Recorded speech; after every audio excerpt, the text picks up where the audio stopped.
Kneel Before Blog presents Kneel Before Pod. Hello and welcome to Kneel Before Pod interviews. I'm your host Craig, and I recently had the pleasure of chatting with actress Millan Tesfazgi. She plays Sasha in the trilogy of Mary J. Blige-inspired Lifetime films Real Love, Strength of a Woman and Family Affair, among many other things. The discussion covers building rapport on and off camera, acting as a therapeutic emotional release, and swimming for work. Sit back, relax and enjoy.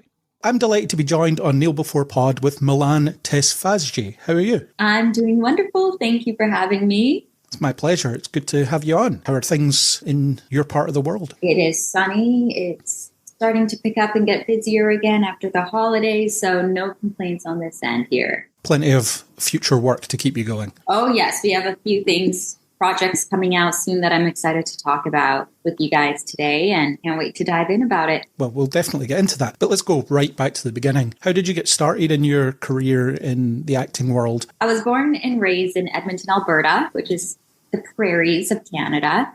And growing up, I've always been fascinated by storytelling and performing. And anytime there's any family gatherings, I'd always gather everyone around, and I would always have to put on a performance for everybody. And through the years, my mom and my dad started to realize that maybe this was more than just a little hobby of mine. It was definitely a passion. So when I was in school, I would attend drama class, anything to do with the art of acting I wanted to be involved with. And finally, when I graduated high school, I moved to Vancouver, BC. And that's kind of where the career started for me. So what were the first projects that you got involved in? How did you get cast in your first pieces of work? I would say one of my first pivotal ones was Siren. I booked that after 3 years of auditioning here in Vancouver. And that was definitely the gate that opened a lot of opportunities for me.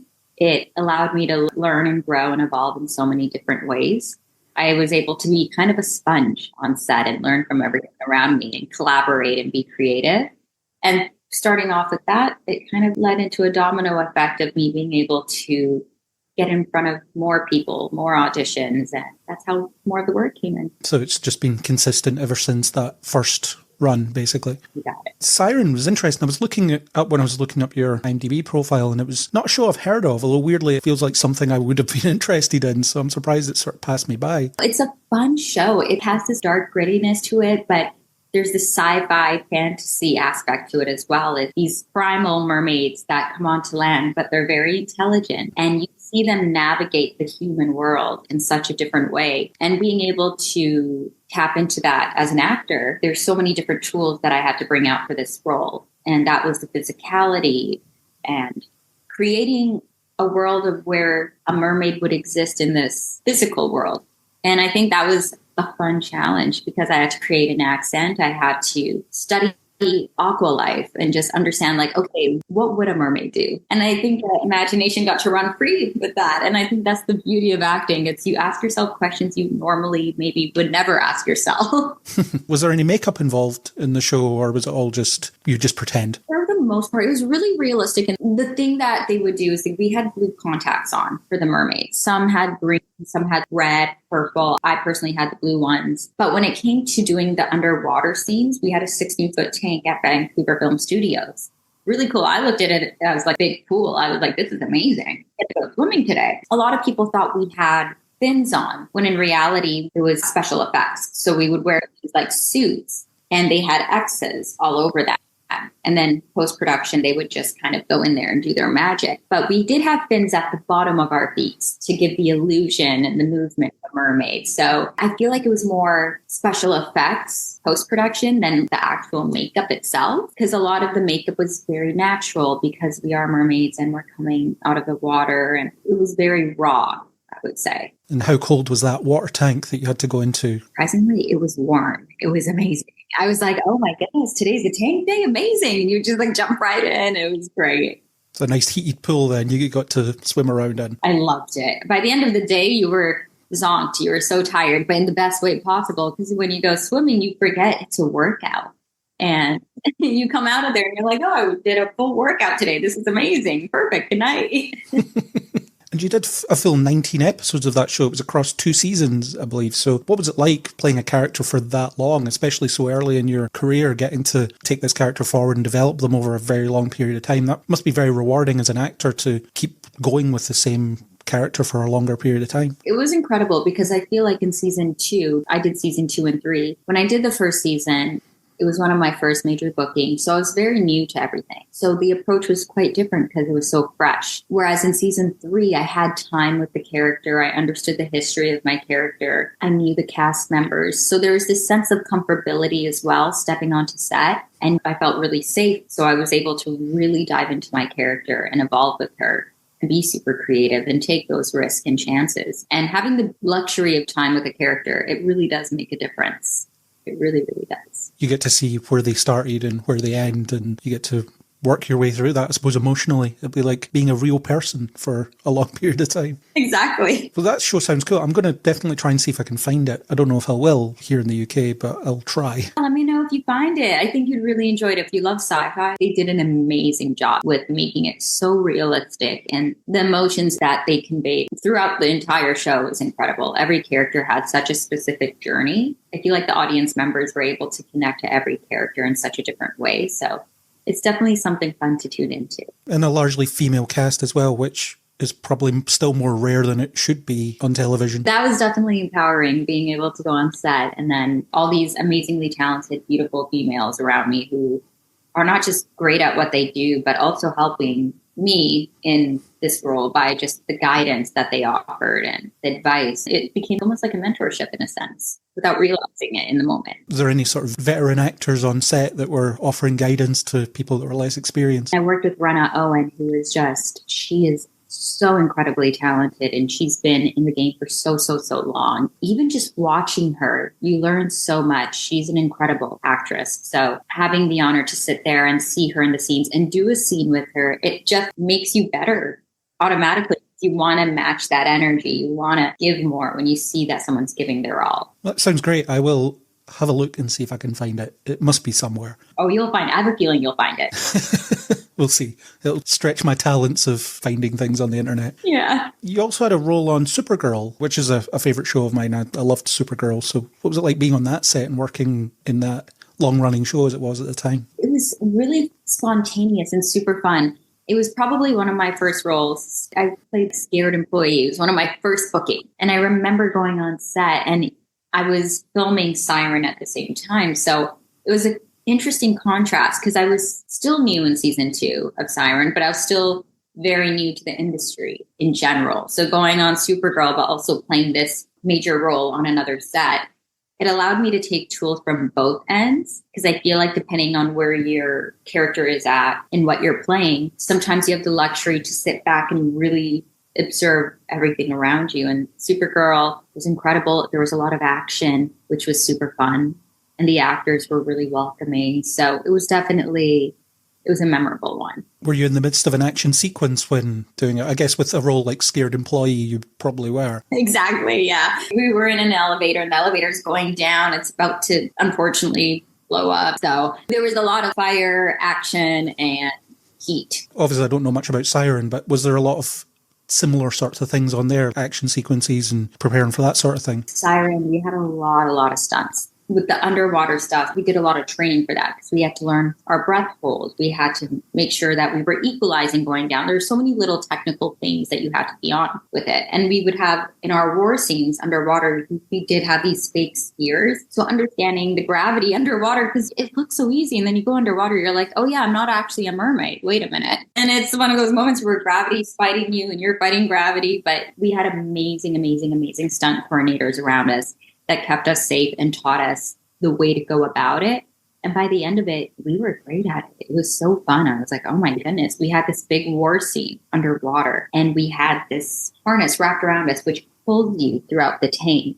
And you felt magical. You're like, oh my goodness, I'm basically flying in water. This is great. I can do this every day. Between that and Supergirl as well, how distanced were you from obviously it looked very dangerous in the finished product, but how distanced are you from the actual dangerous elements of it when you're actually filming it? That's a great question. I feel like when watching it, it's funny because sometimes you forget it's you When you're watching it, you're like, oh, wait, I did that? Because you never really know what the episode is going to look like. Read the script, but you don't know what the final cut is. So you're watching the show and you see the stunts and you see all the things that you and the cast did. And it's pretty surreal because it's meant to look real. It feels real, but you know it's not. So it's that contrast of both kind of intertwined together. And I definitely feel proud when I'm watching the final edit and cut of it because it's something that allows me to go into the world, but not as me. Yeah, and then obviously you'll be aware of all the harnesses and all that kind of stuff that you'll have worked with. It's funny, you'll spot things and you're like, I remember that, or I remember that prop over there. Wait a second. Yeah, you start to spot things that normally you wouldn't if you didn't know. Yeah. Another show that I've seen a little bit of, I've only seen a few episodes, but Wild Cards. You've heard of that? It seems like a fun show. So talk a bit about that. Yeah, no, Wild Cards is great. I appear in episode 10. It should be premiering in March. I know season 2 has already premiered. It's an amazing, amazing show. It's super fun, great cast, great crew. And what I can say about my character, she's definitely dramatic. She's super witty and she loves to party. She loves a good time. So I'm excited for everyone to tune into that episode. I think people will really, really, really, really enjoy it. But Wild Cards in general, it's kind of cool because it actually is set in Vancouver. And I think that's awesome. I mean, I live in Vancouver, so to be able to be in a city and then see shows that are actually incorporating it is awesome. It's not pretending to be somewhere else. You're not pretending you're in some American city. Not in pretending to be New York, or we're not pretending to be in, I don't know, somewhere else in the world. It's cool that they're able to really be like, we're in Vancouver. And then when you're watching it, you're like, hey, I know that street. Wait a minute. It's really awesome. You were in actually season 1 as well, according to your IMDb page. It says Maxie's acting double. So was that standing in for her in a scene or something? Yeah, essentially, I had the opportunity to act throughout the whole season, essentially, which was an amazing experience. And it was a great introduction into the show and the cast and the crew, and being able to also get a feel of the tonnage of the show. It was nice to be able to observe in a different sense as well. Sometimes when you're on camera and you're the one acting, there's a certain switch that is on. Whereas this time around, I'm acting, I'm doing it all. Not doing it all, but doing what I was meant to do, but you're not on camera. So it's kind of nice because you were able to look and see what the directors are doing, observe what the actors' process is. So it gave me a 360 view of everything happening around me. And I had the opportunity to really take it in. And I learned so much just from that. Was it that you were standing there for the person on camera to react to? If they're taking coverage of someone else, the camera, of course, I would be wearing what the person would be wearing, whether it's the wig or whatnot. And I would act it out. I would do the dialogue with the other colleagues, and that would be on camera. But obviously my face personally wouldn't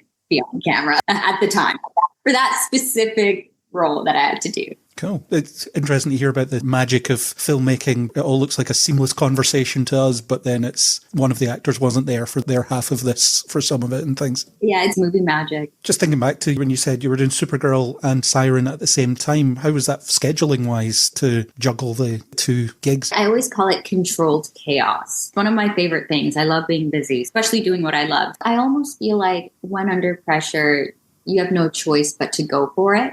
You don't have time to sit there and overthink and be super cerebral. You just have to really dive into your instincts and just be the character. And sometimes that's when the best work comes out. So I feel like it had a great flow to it. But looking at it on paper, you'd be like, oh gosh, like I have to be here and here and here. But I call that a champagne problem. It's not even a problem. That's a great controlled chaos to be in. Taking cat naps in the back of cars and things while you're going between sets. Power naps, 20 minutes, always. That's really cool. Let's talk about this upcoming project. So it's the third in a trilogy of movies. This one's called Family Affair, inspired by the Mary J. Blige song of the same name. So tell me about this project. How did you come to be involved in it? In 2022, I auditioned for Real Love.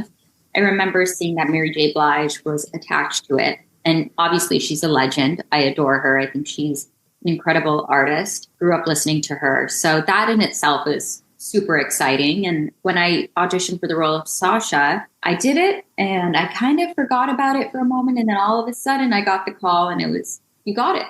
And from then on, it ended up becoming this huge part of my life. And I made lifelong friends out of it. And Real Love and Strength of a Woman, if you haven't watched it, you follow the lead character, Kendra, who ends up becoming a successful photographer, and her life and everything just flourishes. But you do see her go through a lot of emotional tribulations and adversities that she has to overcome. And you see the connection between Kendra and Ben and what they go through the years, because Real Love, Strength of a Woman were taped 1 year apart. And then 2025, now we have Family Affairs. So all our characters had an opportunity to grow through the years. And there's a time jump with Family Affairs. So I'm excited for everyone to tune in on Saturday, because every single character that people have been invested in, they get to see where everyone is at in their journey of life. And I feel like it's going to take everyone on an emotional, beautiful ride. And what attracted you to this particular character? Was there something about her that drew you to her specifically? Sasha is a go-getter. I find that she's witty, funny, she's very direct, and she's really fun. But with that being said, she's super complex as well. I think there's layers to her. She's definitely like an onion. When you initially meet her, you wouldn't expect this deep-rooted part of her, but the more you get to know her, you know she's super loyal, super compassionate. She loves her friends and family, and she'll go to the end of the world for them. And I think throughout the movies, you start to see those layers being peeled, and her vulnerability, especially in Strength of a Woman, comes out a lot. And speaking on her daughter and her father who has passed, and all these things that have transpired in her life. So I think just the rawness and realness of Sasha really attracted me to the character, and it allowed me to dive into my own things and bring that out through the character. And she's the big sister to the lead character, isn't she? She is. What was that like, forming that sort of a rapport with another actor to be the big sister for your scenes? You know what? It was amazing. Working with Kendra, Sasha's sister, Kendra Agiana, she's incredible. She's a talented actress. And working with her, we had this connection instantly, which I'm so grateful for, which allowed us to really dive into the sisterhood that we were able to bring on screen. And everything you see on screen, a lot of it is authentic. We were so comfortable with each other, and we understood each other without speaking. And I think that in itself allowed our bond to really shine through on camera. And I think that it allows people to dive into sibling relationships as well. We see a lot of romantic relationships on TV and movies, but no one really speaks on the sibling relationships and how complex that can be and how layered that can be, because your siblings know you so well. They know your triggers. They know what you love. And you could have the biggest fight with your sibling, and then 5 minutes later, you want to go for lunch? It's one of the deepest relationships you could have with somebody, I think. So I'm excited for everyone to see that. And it was incredible to play that with somebody who I have a bond with. Yeah, it's quite rare for a sibling relationship to be so front-loaded. I think part of the reason why Frozen resonated with so many people is because it was about sisters rather than prince and princess or what have you. Exactly. And it's good that you were able to cultivate that bond off camera in order to bring it on screen as well. I think it's so important to really get to know the person that you're working with. I think that you're able to bring authentic parts of each other out when you know each other, and it allows for that magic to come on screen and for people to feel that connection. Yeah, and I think the blurb says that she's also a mother in the movies. I'm a mama, and then Kendra is not a mom in Real Love and Strength of a Woman, but I think she has the traits of being able to be a mom. She is so loving to Sasha's daughter, Sunny, and she shows up for her, and she has all the traits for it. And I think this Saturday, when everyone watches Family Affair, they'll get to dive into more of that side of Kendra and see more of those layers. And what was it like preparing to play a mother on screen? I have 3 brothers, so I have 2 younger brothers. So for me, I kind of tapped into that, and have a bit of an age gap with my 2 younger brothers. And I remember when they were babies. I remember all of that. So it was quite easy for me to tap into my maternal side. And I don't know if that's because I have siblings, but it was just natural. As soon as I met Sunny, I was like, all right, you're my daughter. Let's have fun. And it just went from there. Must be strange to have an actress that you're playing off and they're so young, but they're pretending to be your daughter. It's definitely a fun one for sure. And like with Siren, it'll be another opportunity to take a character and live with them for a long time. Oh my gosh, yes. When you're able to, like I said before, sit with a character and dive in deeper, you're always going to discover something new. And I think that's the fun part. It's you think you crack the code and then you crack it again. And then you think you don't have it. And then all of a sudden a light bulb goes off. Someone says one word and you're like, wait a minute. And you have a whole new approach to the character. And I think that allows your character to also convey more emotions and characteristics that maybe you didn't think about before. And it's a Lifetime series, isn't it? Anybody I've spoken to that's worked with Lifetime or Hallmark that seems to be in the same wheelhouse, they always talk about how wholesome and comforting an experience it is working on those sorts of projects. Yeah, you walk in and it's always such a light feeling. You get to just have fun.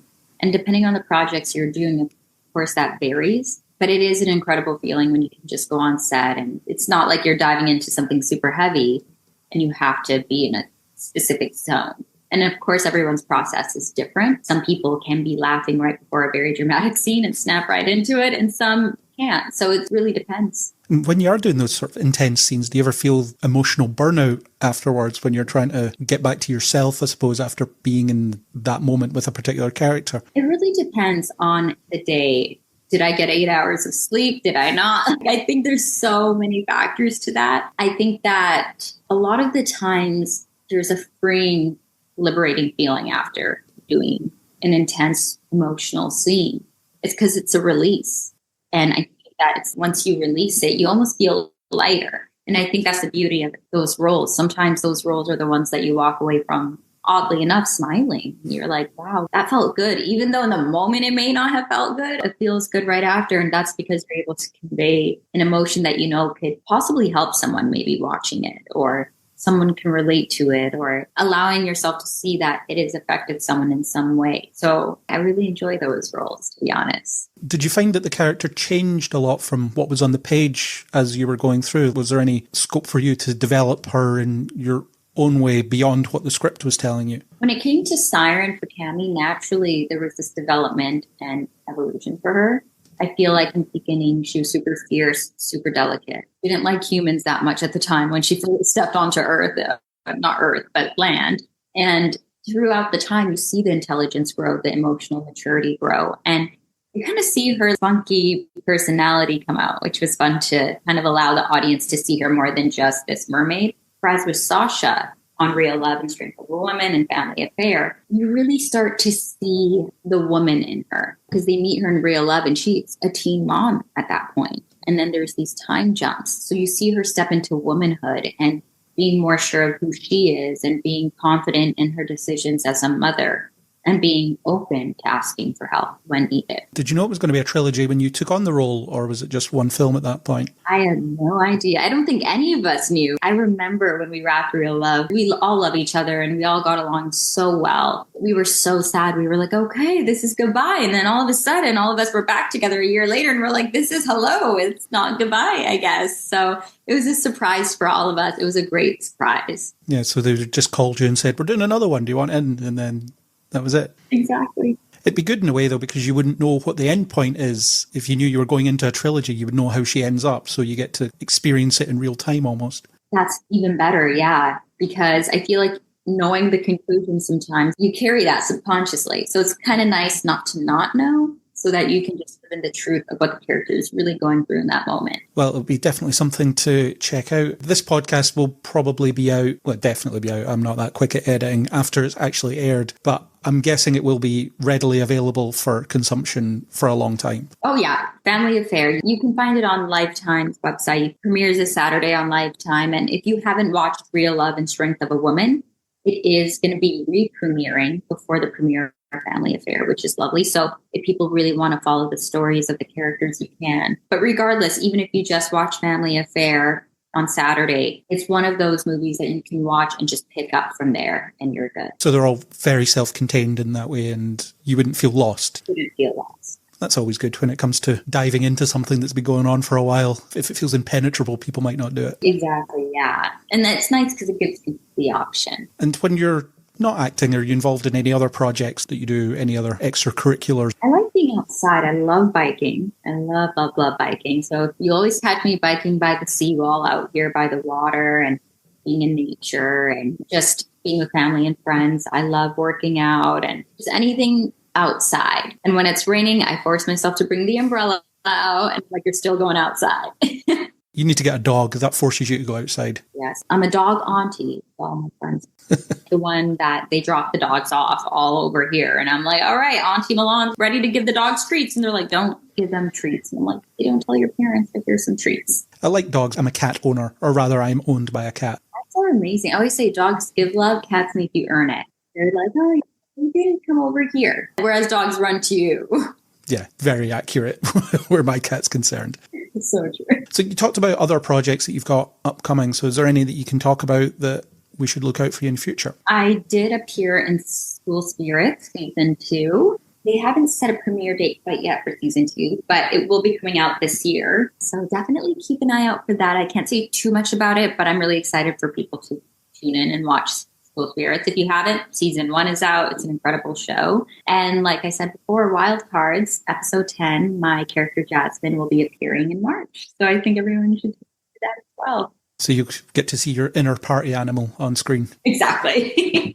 And did you share much screen time with Vanessa Morgan on that one? Because it seems like she's a really fun presence. She's incredible. She's so talented, so beautiful. It was so amazing to be able to collaborate and work with her and see her work. So it's going to be fun to see everything come onto screen and just watch what we all created. Great. So there's that. School Spirit Season 2 will be premiering at some point this year. They haven't said it yet. Wild Cards is coming up. So plenty of things in the pipeline for you. So yeah, that's great. The last question then, the one I pre-warned you about before we started the recording. If you could have any superpower, what would it be and why? I would say, I really thought about this when you mentioned it to me, teleportation, being able to teleport, because I kid you not, I think time is everything, I've realized. And if I just wanted to travel and I could just go like that and go, let's go to Italy today. Boom. That is an amazing superpower. I'm like, wow, you could go anywhere for lunch and dinner. You don't need to stay in the same city. The world is your oyster. So I was like, teleportation would probably be the thing for me. 1,000%. You could be on 5 different TV shows at once. Exactly. You need me here and the next hour I'm there and you can snap your finger and they're like, wow, she really goes for it. It's a good one. And you're not using it to rob banks. So that's very altruistic of you. Nope. Just travel. I promise. Pinky swear. Just getting places. Just getting around customs. Exactly. That's fantastic. So thanks very much for appearing on the show to talk about your work and all the best for your future stuff. It's been really great talking to you about everything. And I hope everybody enjoys the third part of this long-awaited trilogy. Thank you so much. And thank you for having me today. I'm excited to see what everyone thinks of Family Affair, and hopefully you find Siren. I think you will. I'll have a look. I think you'll enjoy it.